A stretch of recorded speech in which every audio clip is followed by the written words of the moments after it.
Just over 4 years ago now, Iran shot down Ukrainian International Airlines flight PS 752. On board were 55 Canadian citizens, 30 permanent residents.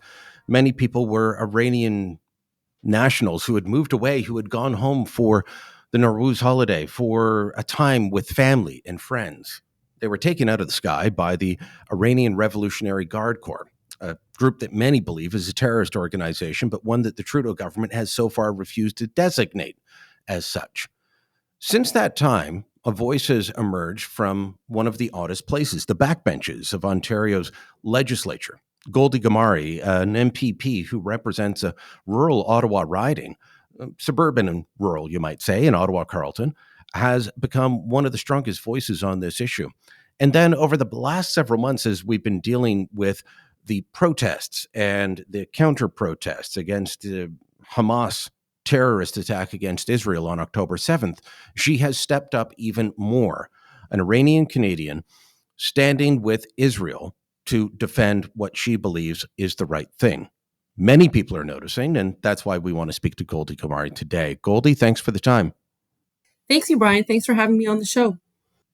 It's not a shock to me that you're being so strong on this. I met you probably about 8 years ago when you were just getting into politics, when you were more on the activist and less on the elected side, but also have known you since you were first elected in 2018.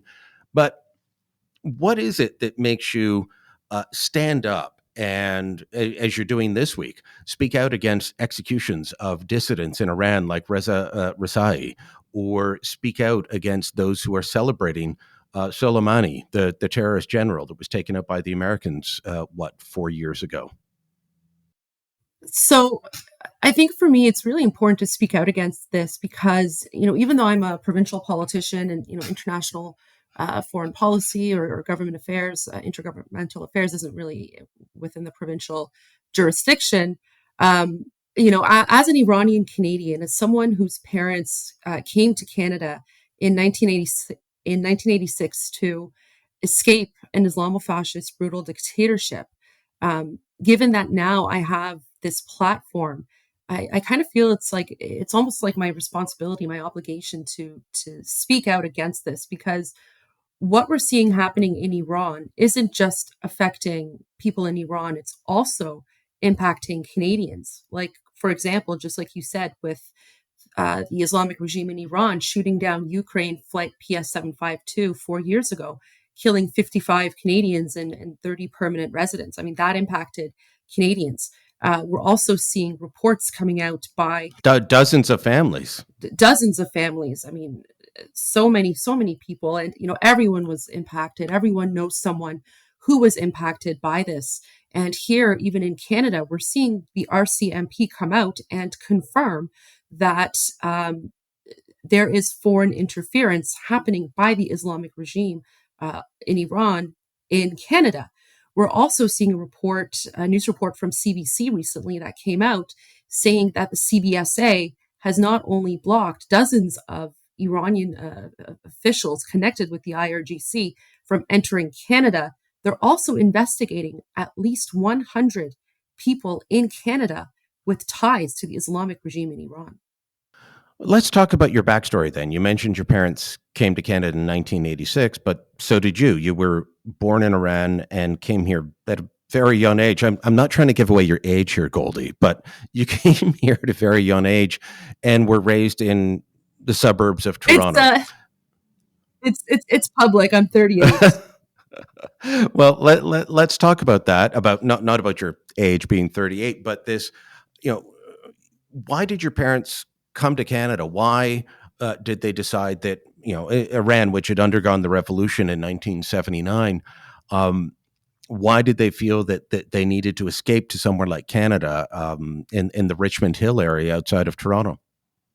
Well, so we have to go back to, I guess, the 70s. My dad actually left Iran as a teenager to go to Texas and got his degree in electrical engineering at Texas Southern University in Houston.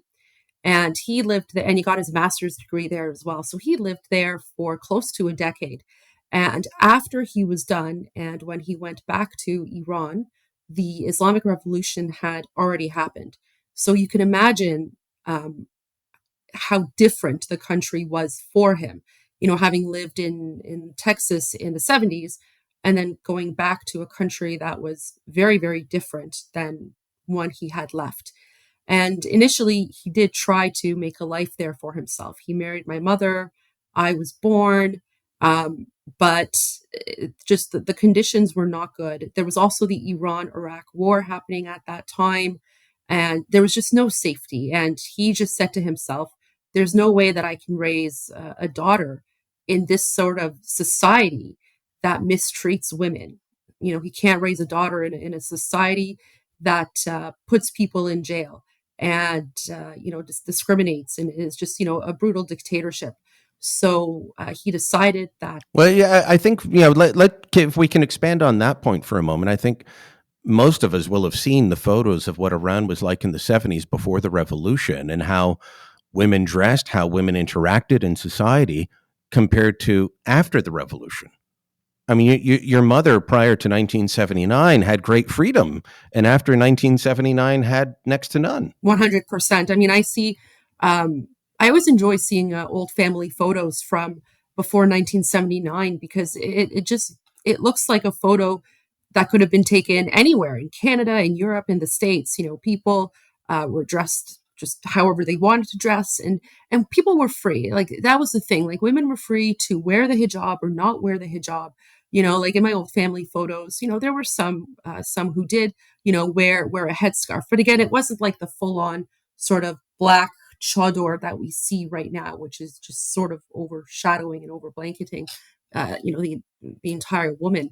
But there was a lot of freedom. Like there's pictures of female MPs, dressed fantastically, like just so fashionable. You look at pictures of people on the beach, women in bikinis. There were theaters, there were clubs, there were lounges. It was basically just like going to any other European country. And after 1979, all of that changed. The entire thing changed. And it just went from a very free, liberal, secular, democratic society, which is something that the Shah of Iran at the time had worked very hard on to sort of modernize and secularize Iran from the 50s to the 70s and bring Iran up to sort of a Western liberal standard. But after 1979, not only did it go back in time, it went back almost like 1,000 years in time to where, now, for example, a woman is not allowed to leave the country without the permission of her husband. A woman is not allowed to um, go to a soccer stadium and watch a game. Women are not allowed to divorce without the consent of their husband. Like it's just, and these are just But I bet it doesn't go the other way. 100% not. Of course not. Of course not. Hmm. There's a term that we refer to it like what's happening in Iran. It's basically a gender apartheid. It's a gender apartheid, and um, the reason that the Islamic regime in Iran goes after women like this is to control and subdue and divide and conquer, basically. So, think of The Handmaid's Tale. If you think of The Handmaid's Tale, sort of similar to that in the sense that women have absolutely zero rights. And I mean, you've heard about the morality police, right? The morality police are these groups of plainclothes Mm-hmm. people, and they basically go around in unmarked vehicles and unmarked vans, and anyone that they feel who isn't dressed properly, they can grab and take away and do God knows what to them. And that's exactly what happened to Mahsa Amini um, September of last year in 2023, sorry, 2022, where she was dragged away for not wearing the compulsory hijab properly. I mean, she was wearing hijab. And then, she was perfectly healthy. But it just wasn't worn Yeah. properly. The whoever arrested her at that time just decided that she wasn't wearing it properly, which, again, it's so like there's no laws there. There's nothing like that. So they dragged her away and she was And for that, she was beaten to death. Exactly. She was beaten to death. She was in a coma for several days. And then unfortunately, she passed away. And, that kind of circles back to why I'm so outspoken about this, because I look at what's happening in Iran. I look at Masa Amini. I look at Reza Rasai, who we don't even know if he's been executed. But, we're waiting for news to come out. Everyone is sick to their stomachs about this. I look at the people on Ukraine flight PS752. I mean, that could have been me. That could have been my family. That could have been my brother, my cousin, right? So that's why I'm also really outspoken, because what they're doing, what the Islamic regime is doing to the people of Iran, we look at this and we think that could be any one of us. And if we don't speak out, we could be next. A lot of people could say, well, that's just Iran, and we don't need to have that bothering us here in Canada. So why talk about it? But Goldie, I was writing a column the other day on the anniversary of the takedown of PS752. And I said, here's why we need to start speaking out more about the Islamic Republic of Iran and the regime in Tehran. And that is because they export death and destruction everywhere. And it's not just the taking down of a plane with 55 Canadian citizens and 30 permanent residents. They're exporting war to Yemen, where they're doing a proxy war, backing the Houthis against another group backed by Saudi Arabia. They exported war and destruction to Syria, where they're backing the Assad regime. They are the key supporters of Hezbollah in Lebanon, which has turned a beautiful country and a capital city that used to be known as the Paris of the Mediterranean into a place that nobody wants to go. They were the key backers of Hamas when they launched their October 7th attacks. And you made mention of this, and I want to hear more about it. The ongoing political interference and harassment of Canadians in this country. This is one of the reasons that the Harper government cut off diplomatic ties with Iran, is they said, your diplomats are doing nothing but harassing Canadian citizens. Wasn't the only reason, but that was part of it. And they said, you're out. You're not welcome here. Yeah, 100%. The Trudeau government, in my view, has been extremely naive in trying to make up to Iran since 2016, since late 2015 when they took office. And in the 4 years since PS752 was shut down, they haven't been very strong at all. So tell us what's happening in the Iranian Canadian community, whether it's in the Toronto area or in Vancouver or elsewhere. Because my understanding is there have been kidnapping plots uncovered, there have been murder attempts. That on top of just the daily harassment that's basically telling you to shut up or else. Yeah, where do I start on this? It's interesting. I remember the day that I became a staunch conservative. I remember the day that I stopped voting left, because the saying goes, when you're younger, you vote with your heart. When you get older, you vote with your mind or your brain. I actually remember the day that I became a staunch conservative. Do you want to take a guess, Brian? I actually can't. That's okay. So you actually mentioned it. So when Stephen Harper shut down the Iranian embassy in Ottawa was the day that I became a staunch conservative.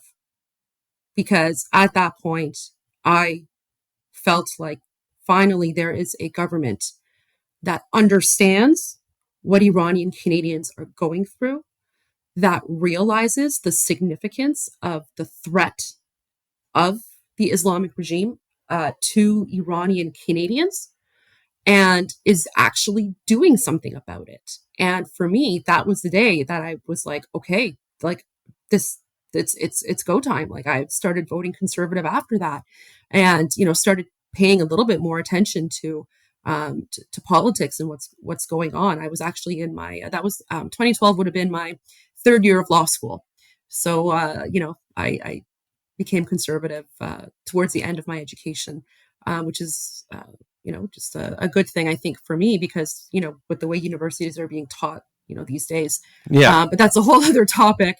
But so the threat is real. The danger is real. There are many Iranians are afraid to speak out because of the fact that their family is still in Iran, and the Islamic regime has no problem in going after people in Canada by threatening to put their family members in jail, or actually putting their family members in jail in Iran.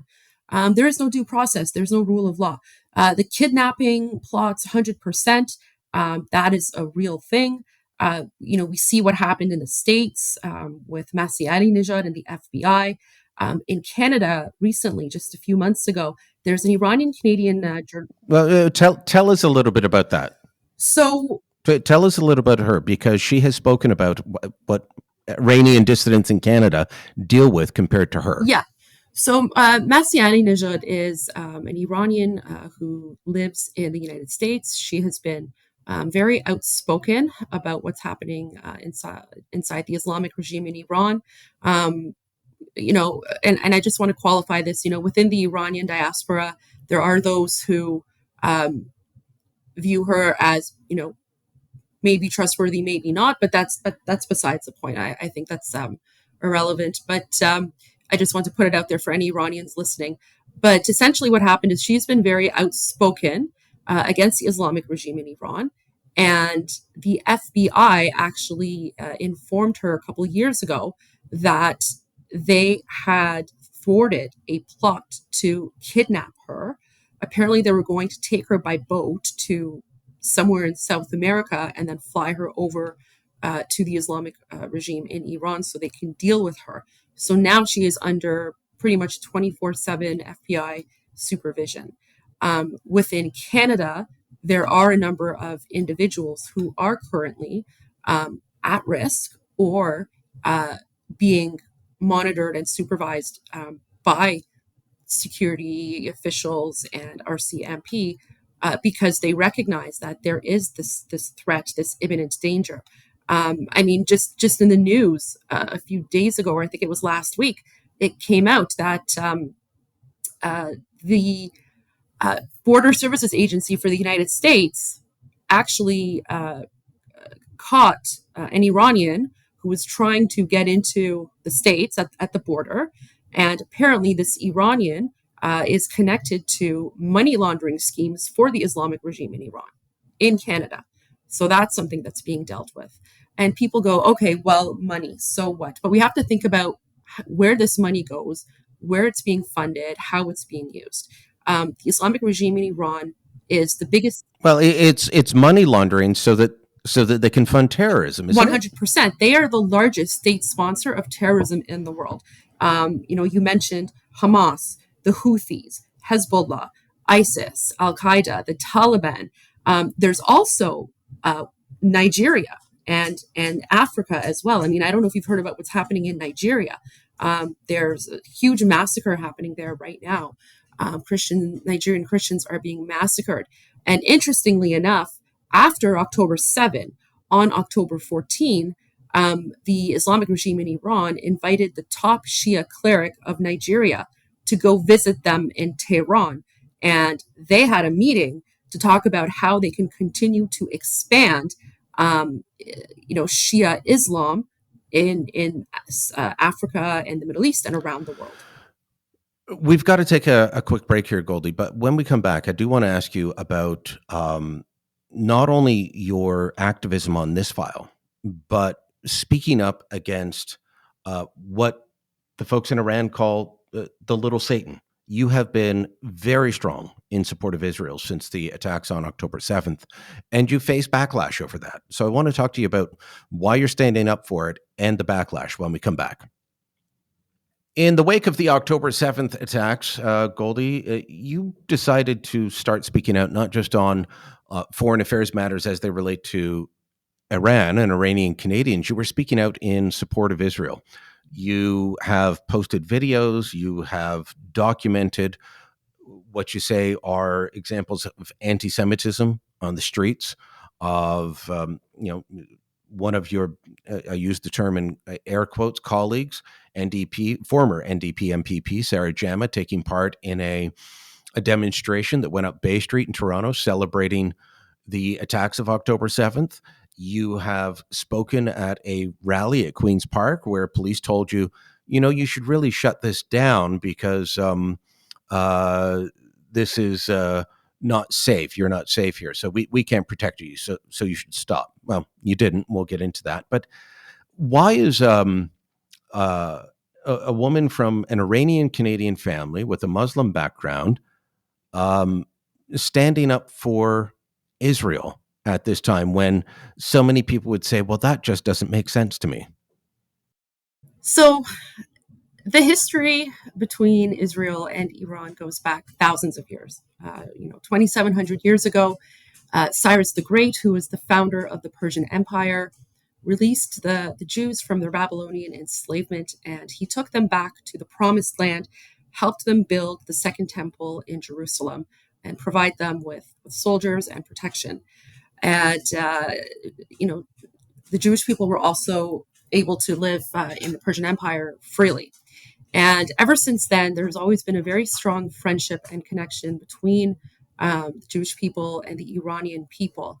Prior to 1979, there were over 100,000 Jewish Iranians living inside of Iran.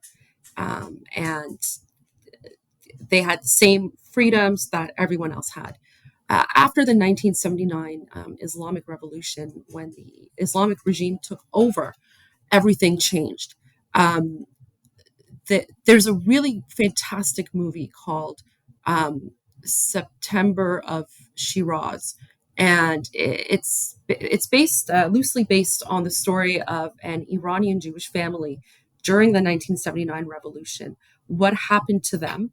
How the Islamic regime seized all of their assets, tortured them, and then basically they had to escape the country with just what they were carrying on their backs.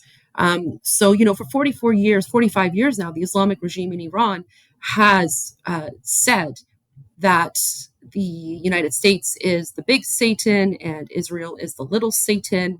When you want to talk about indoctrination, for 45 years, they've tried to indoctrinate Iranians. Saying death to America, death to Israel, it's not a meme, it's not a joke. That's literally what's chanted in schools. They make school children chant that.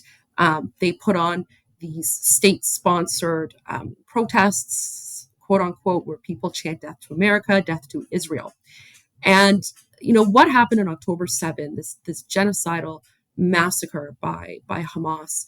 It was so horrifying, but for the vast majority of Iranians, not just around the world, but inside of Iran, we knew exactly where this was coming from. We knew this was coming from the Islamic regime in Iran.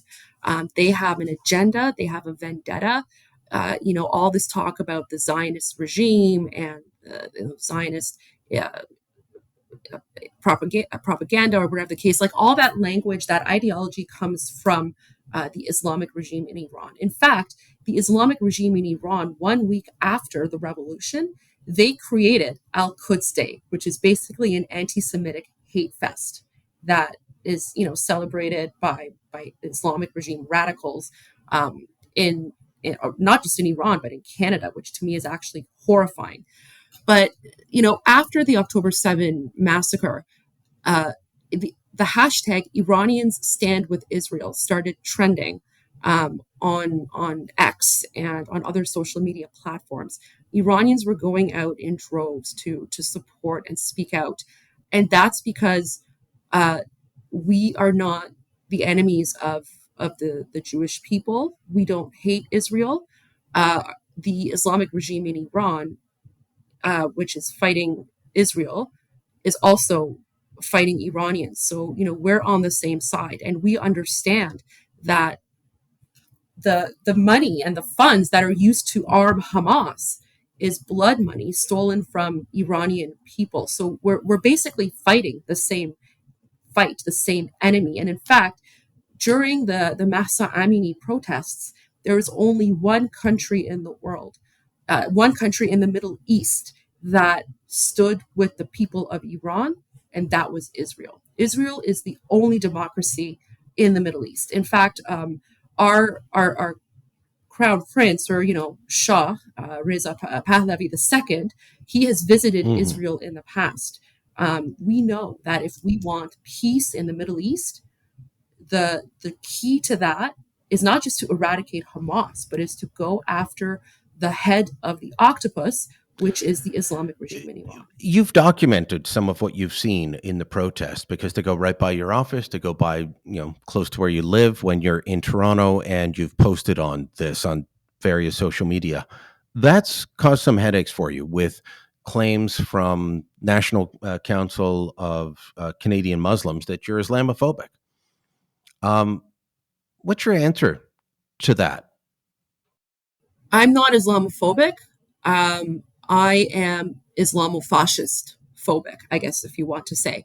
I will always call out terrorism. I will always call out anti Semitic behavior. I will always call out hate.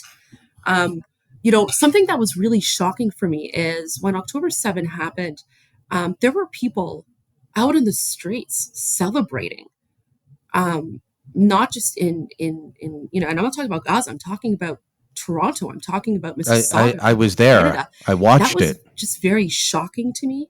And on October 9, as I was walking my dog, I was shocked to see a and it wasn't a protest. It was a celebration rally. Like the advertisement for that rally said, come out and celebrate our martyrs. Glory to the martyrs. I mean, this was well before Israel even came up with a response or defense of that brutal massacre. People were out there celebrating, and Sarah Jama to be in that celebration to me was just very, very shocking because it was just so hateful, so just vile. That's the kind of behavior I would expect to see inside of the Islamic regime in Iran by the Islamic regime, not Iranians, because the difference is inside of Iran, there has not been a single spontaneous demonstration from Iranians. In fact, after October 7, Iranians were putting up flags of Israel all around Iran in support of the people of Israel because they know where this is coming from. And yet in Canada, we're seeing people who were celebrating Hamas. Let's just define the term Islamofascist phobic. So, are you talking about people who use Islam in a very harsh political sense, a very strict interpretation of it in a very political way, as opposed to the religion that I know that you do not practice, but that some of your family members still do? The vast majority of my family members still practice Islam. Like my grandmother is a devout Muslim, and she is one of the kindest, purest, sweetest women that I know. And she does not hate anyone. She does not hate Israel. The vast majority of Muslims are not like this at all. Like the vast majority of Muslims are not like what we're seeing out on the streets with that hateful behavior. The vast majority of Muslims are just like everyone else. They just want to live a regular, normal life. I mean, there's no hatred. There's nothing like that. But again, the Islamic regime in Iran is Islamofascist, and I'm going to define that. So the word Islamofascist in Farsi is velayat faqih. Now, what is it? It's basically fascism, but with a religious angle to it, because what they have done is they have created this quote unquote guardianship of the juristic council, where they have a supreme leader. In this case, the supreme leader is Khamenei, and they believe, quote unquote, that the supreme leader is the word of God on earth. So any sort of law within the country, anyone who runs for office, any courts, anything whatsoever, has to be approved by the supreme leader. So anyone who says, oh, it's a democracy, oh, there's like elections, it doesn't matter. It's all bogus. And what these people have done, I don't think they're Muslim. I don't think they're religious. But what they have done is they have taken the religion and they have politicized it in order to legitimize their control and authenticity, I guess you want to call it, over the people. It's basically a brutal dictatorship, hiding behind the face of quote unquote religion. But that's why I always want to make that distinction, because you know, um, I'm not speaking about the religion. I'm speaking about the political ideology that is using religion to export terrorism around the world. Let's talk about change in the regime um, in Iran. Is that possible? And are there things that Canadians can do to help? I know there's been, pressure on the Trudeau government to list the IRGC as a terrorist entity, something that they've refused to do. Although, at the recent 4-year anniversary of PS 752, the Prime Minister said, "We'll look into it." Um, there have been attempts at street protests, including after the brutal murder of Masha Amini. There were attempts about a decade ago, and I remember people calling on the Obama administration to get behind the dissidents.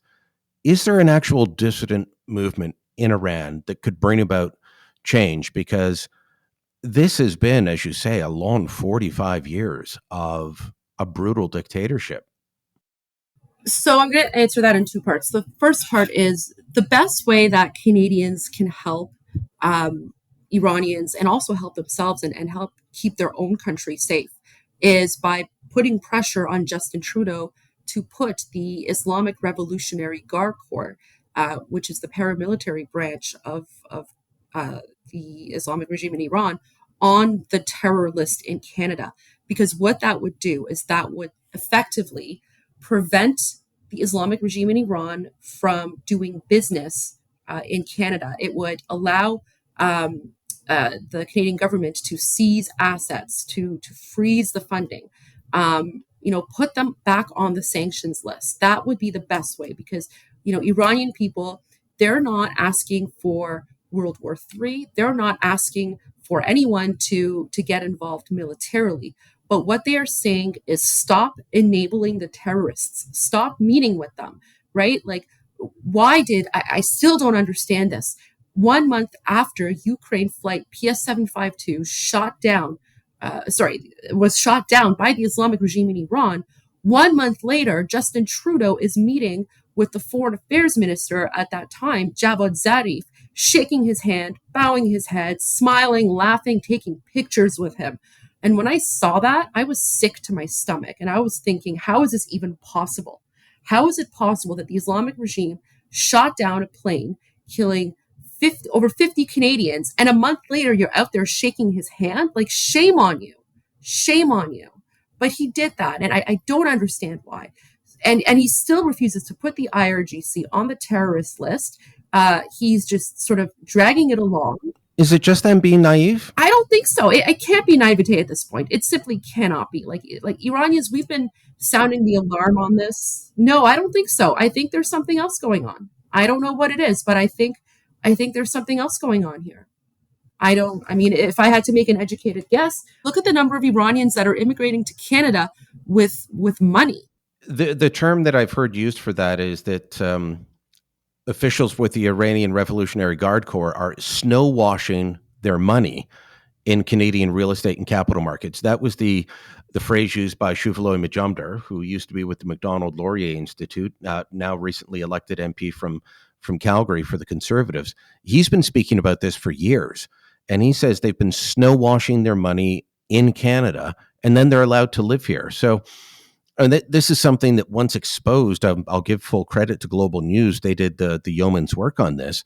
Well, then the Trudeau government started saying, "Oh, we'll look into it," but they knew about it for years because people were talking. And you've got one of the leaders of the police in Tehran living in Canada, working out at the gym, next to women who are dressed in ways that he would have them beaten for in his old job. This just seems like we've closed our eyes to the reality of what's going on.